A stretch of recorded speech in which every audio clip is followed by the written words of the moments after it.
Добре дошли на всички тази вечер. Много ви благодаря, че уважихте нашата покана, защото е удоволствие за нас да имаме специалист, какъвто е Стефани, в нашето училище.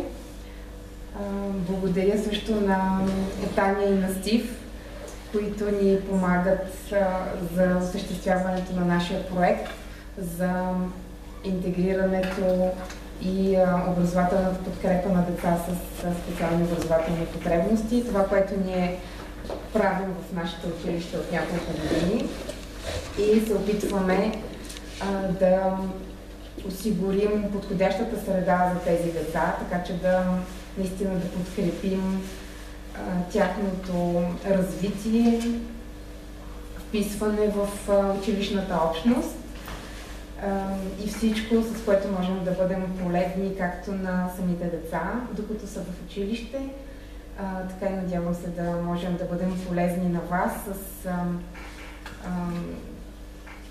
например, с осигуряване на информираност по въпроси, които ви интересуват, среща с специалисти, които да могат да дадат насоки и на вас и на нас. И така съвместната ни работа да бъде подкрепена и да има един по-добър и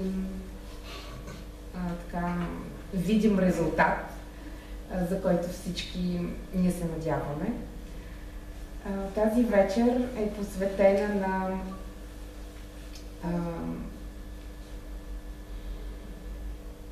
детското мозъчно развитие, ако мога така да го кажа, тъй като нямаме точен превод на тази дума, която окачествява нашия специалист, но все пак тя ще разкаже малко повече за себе си, надявам се, и с помощта на Таня ще можем да чуем това, което тя има за нас. Аз ви насърчавам, тъй като сме в камерен състав и може спокойно да задавате своите лични, конкретни въпроси относно вашите деца. За това сме се събрали, за да бъдем максимално полезни по случая и това, което вас ви касае, вашите деца. По същия начин ще имаме среща и с колегите, с учителите, така че пък ние от педагогическа гледна точка да знаем как да също да се информираме и да ползваме тези методи и насоки, които ще ни дадат специалистите. Така че чувствайте се свободни тази вечер да си оговорите допълнителна среща с Стефани, с вас и с детето. Ние ще го направим с колегите по същия начин. И така, заповядайте, Стефани и Таня. Thank you. It's good to be here, and thank you to Yvonne and the director for having me. Хубаво е да съм. Радвам се, че мога да съм тук. Благодаря на госпожа Димова и директора, че мога да съм, че ме поканиха. I'm glad we have a small group. We'll just all pull up and be able to ask questions as we go along too, as you see they relate to what we're talking about. Е хубаво, че сме малка група, понеже можем да задаваме въпроси и да е по-лично тази разговор според вашите нужди. Малко ще ви разкажа за Стефани, ако мога. Тя има диплом в ранно детско развитието и след това от 10 години работи в тази област, който на английски се казва Neurodevelopmentalist, който точно е, няма дума на български, като можахме да намерим, но гледа мозъчно развитие. Нали? Как можем? Тази област идва от това изследвания в последните 10-20 години, много изследвам върху мозъка и как той е пластичен и че наистина можем да променим кои сме чрез конкретна стимуляция на мозъка и тази специалност идва от това. И тя е сертифицирана като такъв специалист от организация, се казва ICANN, и и от 10 години работи, прави индивидуални евалуации, преценки на децата и след това пише програма за семейството, който те могат да работят в къщи, защото основано е, че колко често, колко интенсивно и за кратко време, колко повече репетиция има, толкова повече ще се смени мозъка. Ако ходим само един път на логопед, това не е достатъчна стимуляция. Трябва вкъщи да се стимулира. И да, тя ще каже. Аз влизам вече в едната област. Вие по-скоро да седнете и вие човек. Ще се викам се там. Да. Да не стоим за това.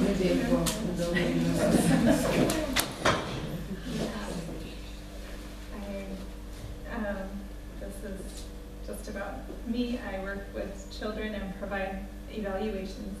We look at neurodevelopment, so where the child is at in their developmental age, and then design activities to stimulate new growth and development.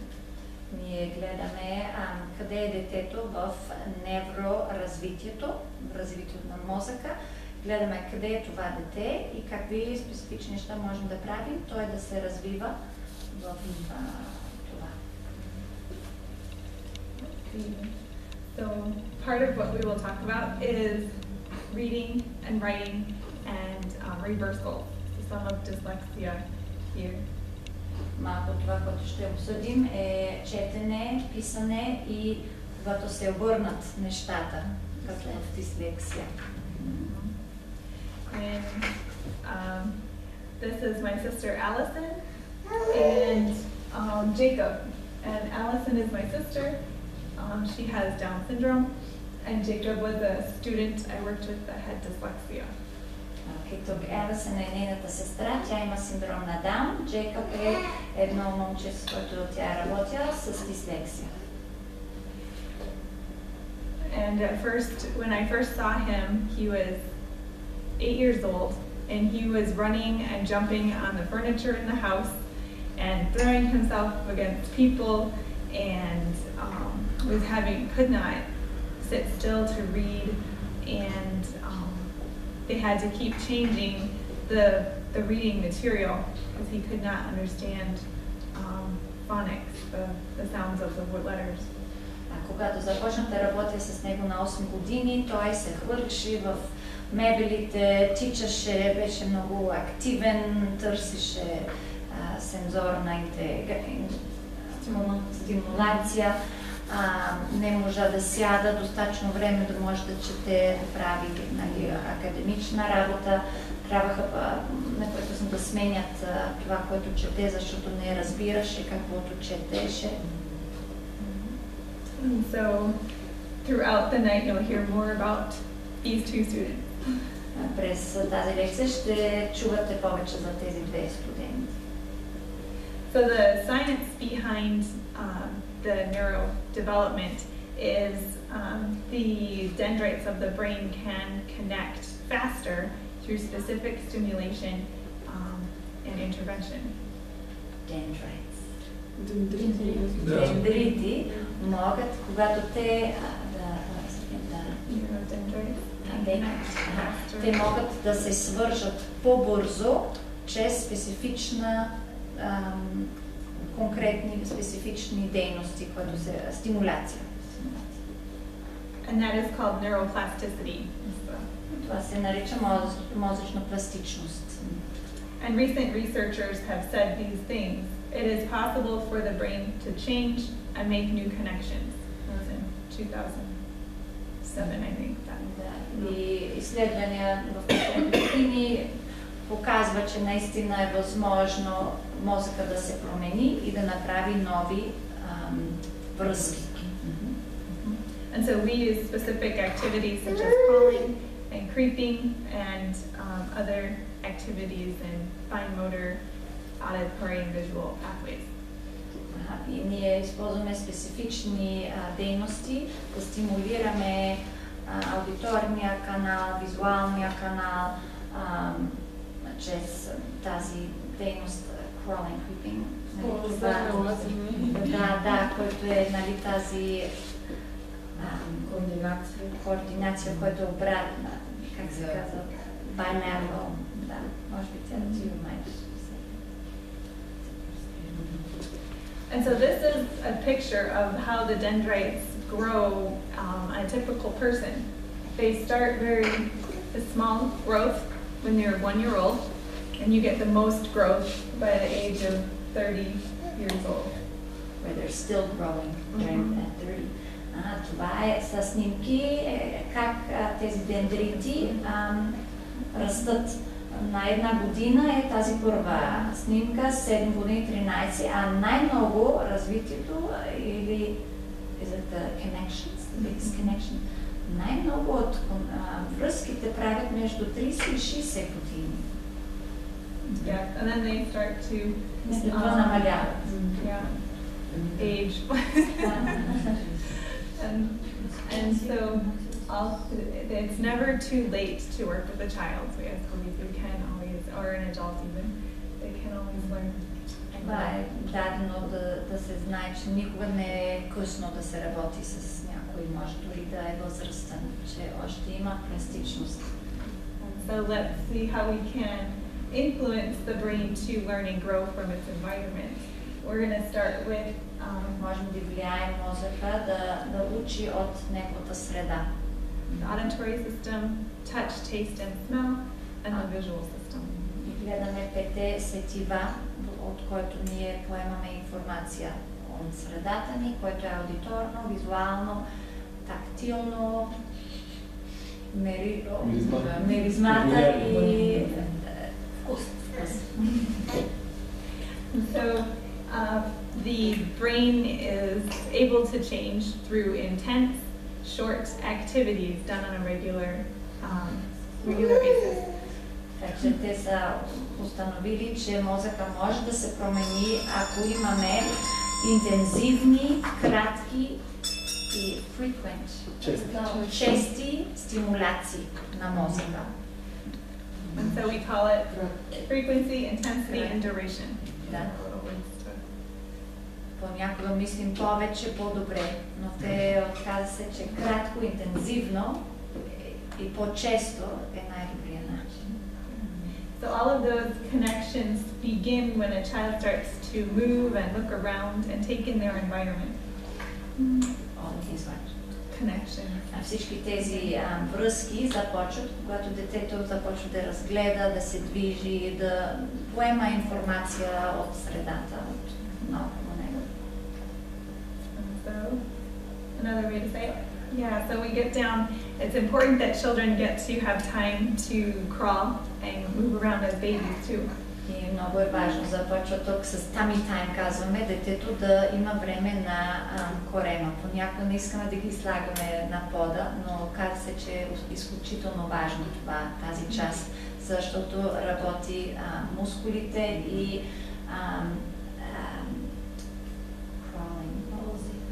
пълзене и всичко, което е много важно за мозъчно развитие. Yeah, and so these early years are foundational for educational learning. Тези ранни години са основата на бъдещото ученето, на академична кариера на детето. So looking at crawling and creeping and moving around, crawling is on the tummy, you know, as that baby was doing all the way down on the tummy. Дори когато ляга, не пълзене, но когато прави така на корема, как се казва? Това е пълзене. Това е пълзене. Лазене на 4 крака. Добре, така че и двете са много важни. And then creeping is up on the hands and knees. So how does different terms? That those two activities help with the brain communication between two sides of the brain. Тези две дейности помагат на мозъка, двете хемисфери. Полукълба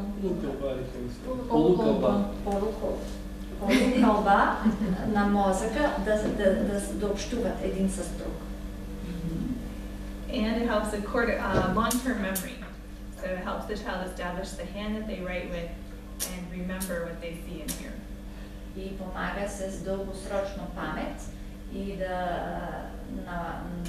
ръката, с който ще пише един ден и да and to remember what they see and hear. и да помни каквото чува и слуша, каквото вижда и слуша. And it influences coordination and the vestibular system for balance and knowing where the body is in space. И влияе координация и вестибулярния систем, който отговаря, може би знаете, на баланса и на... This is also where eyes and hand coordination develops for writing, so they can sit at the desk and see the details as they write. И това е също начало на око-ръка координация, който ще им трябва, когато започват да пишат, нали, академично. Това е много важно, защото да. And so the physical education piece of having children, you know, play games on the floor and creeping and running all help them with schoolwork. Така че тези неща, които се случват в началото, когато играят на пода, когато лязят и пълзят, всичко ще им помагат по-късно в академична сфера.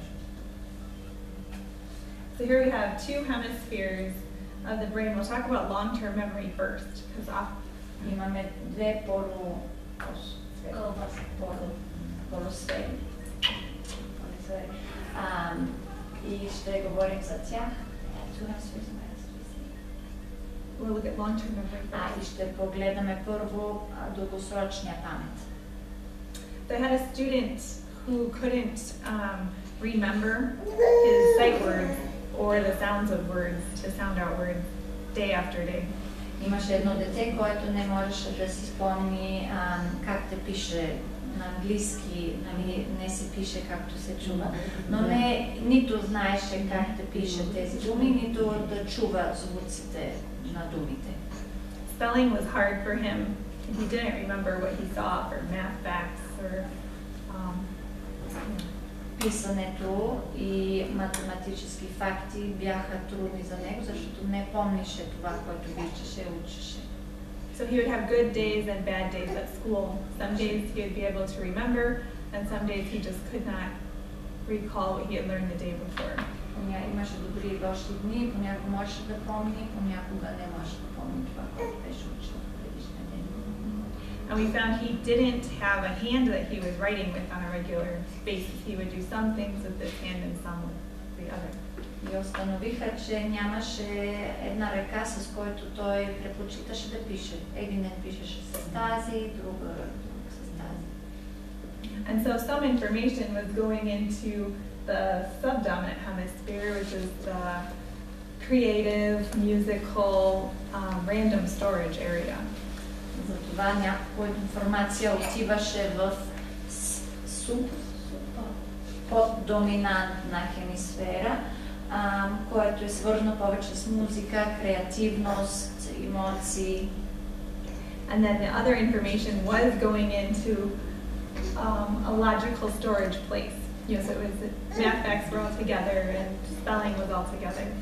И другата някоя информация отиваше в доминантна хемисфера, който е по-логична, факти на математика, тези неща се задържат там. But all the information was not together.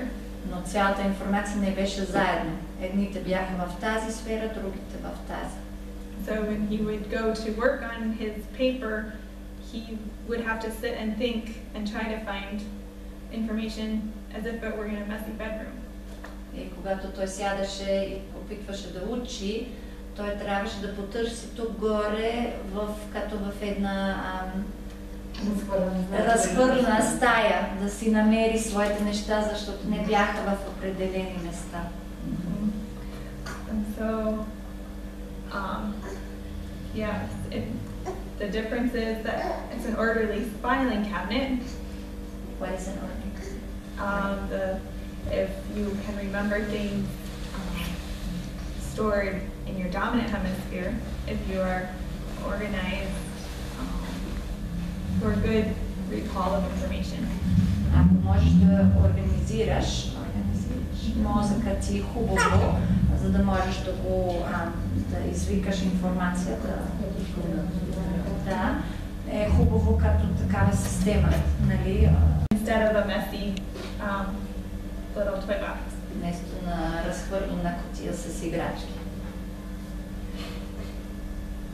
So if you have numbers Ако имаш and words and sounds that you have to recall at the right time, it can be hard if it's in a toy box. Ако трябва да помниш, да можеш да изваждаш номерата, цифри, букви, звуци, и ако те са всички в разхвърна кутия, трудно ги изваждаш. So here we have two students. They both have homework to do. И двете студенти имат домашно, което правят. One is happy to sit down and do his work, Единият е щастлив да сяда и да прави своето домашно.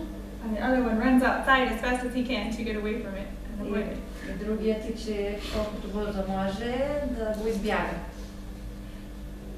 And so, how can we make it so that it's easy or able to be successful in sitting down and focusing on work?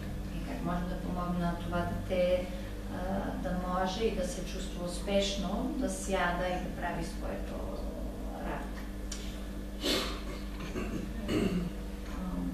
This shows a diagram of students with dyslexia. Тази диаграма показва тестове на едно дете с дислексия, например. Well, the long-term memory is influenced by the hand that you write with. Дългосрочна памет е влияно от ръката, с която пишеш. And then everyone has one eye and ear that does a lot of the processing. И всеки има едно око и едно ухо, с което прави най-много от обработване на информацията от средата. And so when a person is organized, they are able to, their strong eye and ear are on the same side as hand. По-хубава организация има мозъка, когато ръката, ухото и окото са на една страна, защото тази информация отива на същото място в мозъка. На същата страна. And that allows them to remember what they write and what they see they can write from, and what they learn they can output to the teacher. И това им помага да напомнят това, което виждат или чуват, и да го вземат и да правят нещо с това. And so when a student uses the other eye and ear, it can cause them to be delayed in getting out the information, or sometimes they just can't work with the information at all. Понякога, ако детето има, може би, лев око, който му е доминантно, дясно ухо и така е малко по-микс, по-трудно може да изважда информация, да го намери и по-трудно работи. Може да работи с информация, която е поел от тези сетива. And so we all have strengths and weaknesses in organization ourselves. Ние всички имаме strengths and weaknesses. Слаби страни в нашата организация в мозъка. So you may know, oh, I automatically hold the camera to my left eye and I use my right hand. Може би някой от вас знае, че автоматично слагате камерата на лявото око, но пишете с дясната ръка. Or I like to talk on the phone on this side so I can work on this side. Може би да чувате телефона тук, но пишете тук. But we have other ways that we all have ways we can compensate, but when children have several difficulties, this can cause it to be very hard for school. Ние намерим начин да компенсираме, но децата, които имат много от тези неща, вече им е трудно и това може наистина да прави трудност в ученето, когато е миксто. And this shows that children with dyslexia, 95% of them were using the not dominant ear and also the eye. May I share that dominance doesn't have to be on one or the other, just on one side? What goes with handedness? Понякога мислим, че трябва всички да сме десни и леви. Десно. Да. Но не е така, просто трябва да е една страна. Нали? Или цялата тази. Ако опитваме да бъркаме с едно дете, което има доминантност на лявата страна, опитваме да го прехвърлим натам, вече го объркваме. Нали? Защото трябва да се установи коя страна му е каква хемисфера. Да, така че не бъркаме с коя ръка. Трябва да сам той да покаже. Но след като го има, хубаво да има всичко от една страна.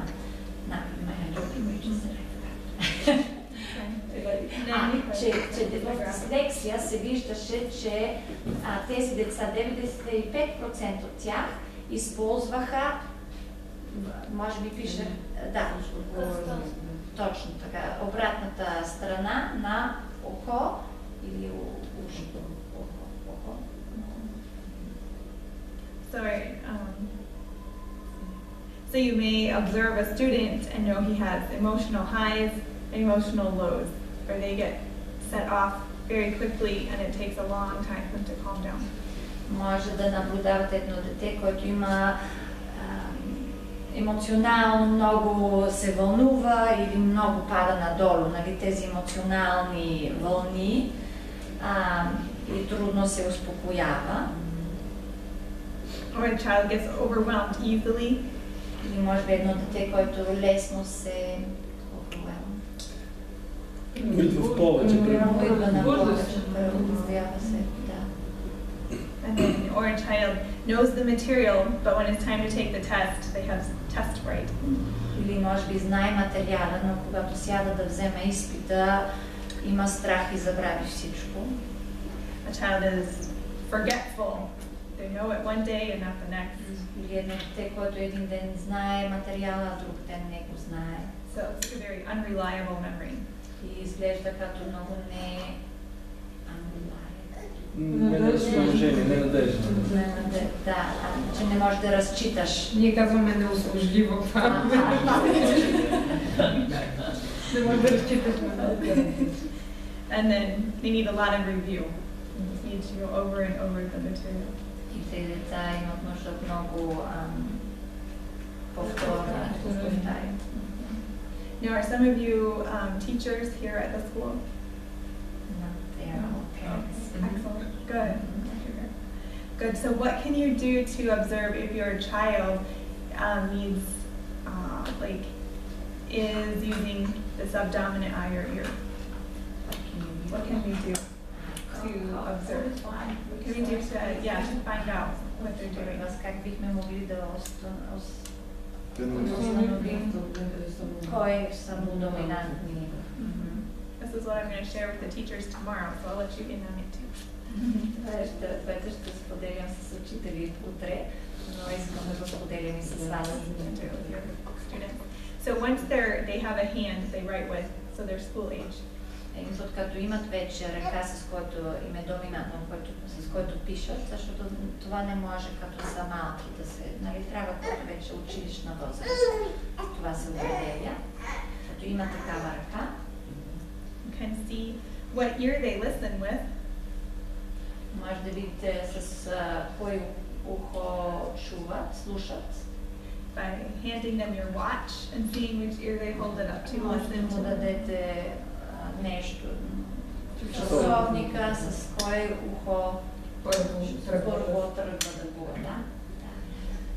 Also hand them a seashell and see which ear they hold it to listen to the ocean. Рапан. Рапан и в кое ухо да го слушат. Your telephone or your telephone. The telephone. And you can whisper from across the room, but cover your mouth. И можеш да говориш тихо, малко по-далече са, да се скрие и да види как се наклонява. And then to check the eye. Да, за очите. You can have them take a picture, which is hard because now it's on a screen. Може да направи снимки, но не с тези нови камери, където се вижда целият екран, но където трябва още да се гледа, например. So we hand them a paper towel tube or something to look through, to hold up to their eye. Или това от туалетна хартия, нали? И на кое око ще го слагат да гледат, да чрез това. Or a kaleidoscope or telescope. And then, or you can have them point at you. Like hold out your finger and they point, and you can look down their hand and see which eye they're looking at. Вие може да използвате ръката си, ако те ви посочват, с кой... Do you have to close one eye? You'll just be able to Дали така или така, нали гледат към... And then, yes, have them write that, well, you know which hand they write with, so that's where you start. So that is how you know. And do things like 3 or 4 tests or observations. Хубаво да се прави не само един такъв, но 3 или 4 неща, да потвърдите, че наистина е това око или ухо. Because sometimes they'll use this eye first and then this eye and go back and forth. Понякога използват това и това се сменя. And so then you know they have a little bit of mixed dominance, but it's not 100% strong organization. Това може да покаже, че може би нямат 100% доминантност в едно, малко е микс. And so you still can work on it then. Yep. И тогава все още може да се работи, ако е микс. Хубаво да е наистина доминантност. And I hope at the end we'll go through the activities all together, so they're all together under control. Накрая ще минем дейностите заедно. There we go. These are the things to use.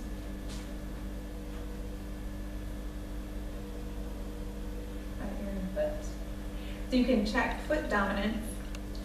Може да потвърдите с краката, кое му е доминантно. By having them kick a ball. Може да ритате топка, Hop on one foot. Да скачат на една. And yeah, those 2 things.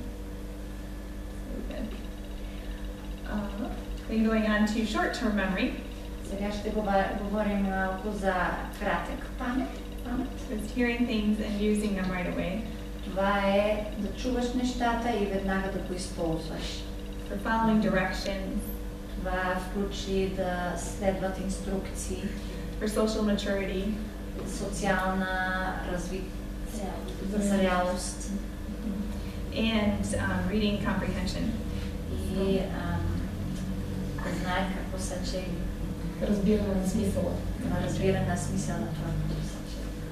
We look at their auditory system. И затова ние гледаме аудиторната система.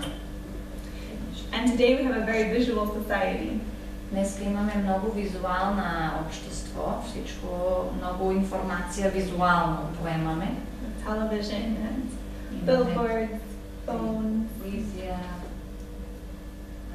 We don't even use the radio much or CDs. Дори вече не използваме радио или CD-та много. Всичко е визуално вече. And so these things overall affect children today. Тези неща общо влияят на децата днес в нашето общество. They have a hard time knowing how to act in different situations. Те много често имат трудност как да се държат в различни ситуации. Their reading comprehension is difficult. Как беше това? Има трудност в разбирането на това, което четат. Да. So they following directions is hard. They can do 1 or 2 of the 5 things you ask. Изследване инструкция им е трудно. Може да правят 1 или 2 неща от 5, които ти си им казал. And this affects conceptual thinking also. Abstract ideas. Това също влияе на концептуалната мисли, който е да мислиш не с картини в главата, но с думи, абстрактно да можеш да мислиш. And conversation is also impacted because it's hard for them to listen to the other person's ideas. They just want to share their own. Понякога разговор е трудно, защото трудно чуват и слушат някой друг, само искат да споделят своето мнение.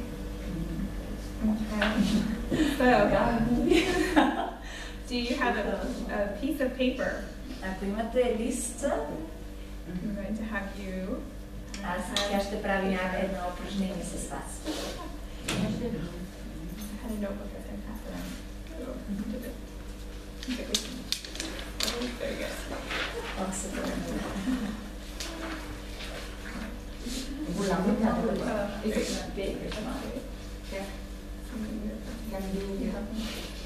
Does anyone need one? Някой има ли нужда? Yeah. All right, I'm going to say some numbers. Why don't you just say the numbers? Okay. In Welsh, English. Аз може би трябва да кажа. Тя или аз ще ви кажа някакви цифри. Няма да пишете. О, я да кажа много.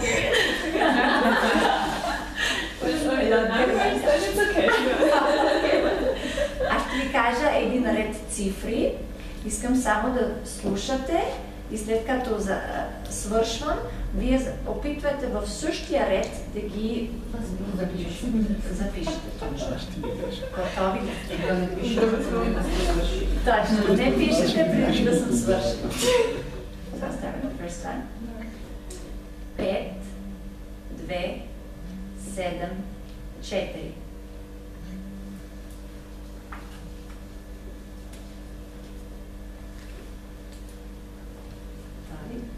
Да ви кажа пак, да проверите 5, 2, 7, 4. 3, 8, 1, 9, 2.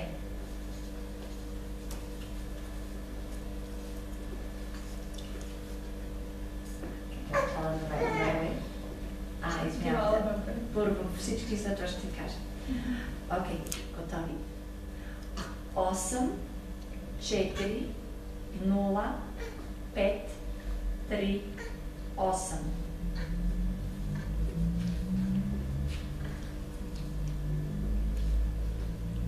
Браво, аз видях много.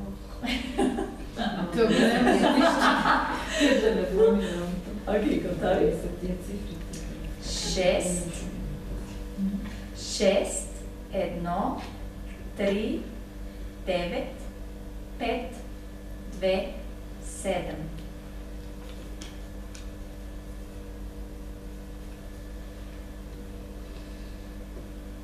Следва. 4, 0, 2, 6, 8, 3, 1, 9.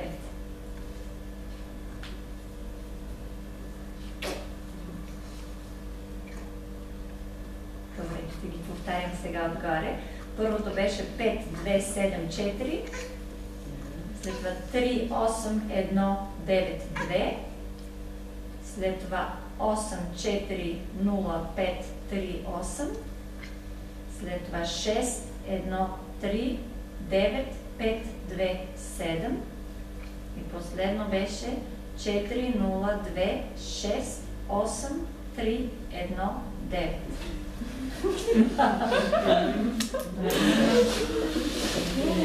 Някой, докъде сте? Някой, how many was the last one? 4, 6, 7, 8. Някой 8, последния успя ли? Някой? Да. Браво. 8. А някой до 7? До 7? 7, браво, браво. 6, да. Там нагоре. So there's an 8 even, huh? Very good. So now you know when you tell your child to do 4 things, so they get overwhelmed. Now you know how they feel. Когато вие може би казвате на вашето дете да прави 4 неща, може би сега знаете как се чувства това дете, когато аз ви дадох това с 8 цифри, нали? Вау, всичко изведнъж става каша. So, yeah, so auditory processing impacts, like we said, the reading, the math concepts, and following each of the directions in order. Така че слуховата обработва, което това беше една упражнение за това.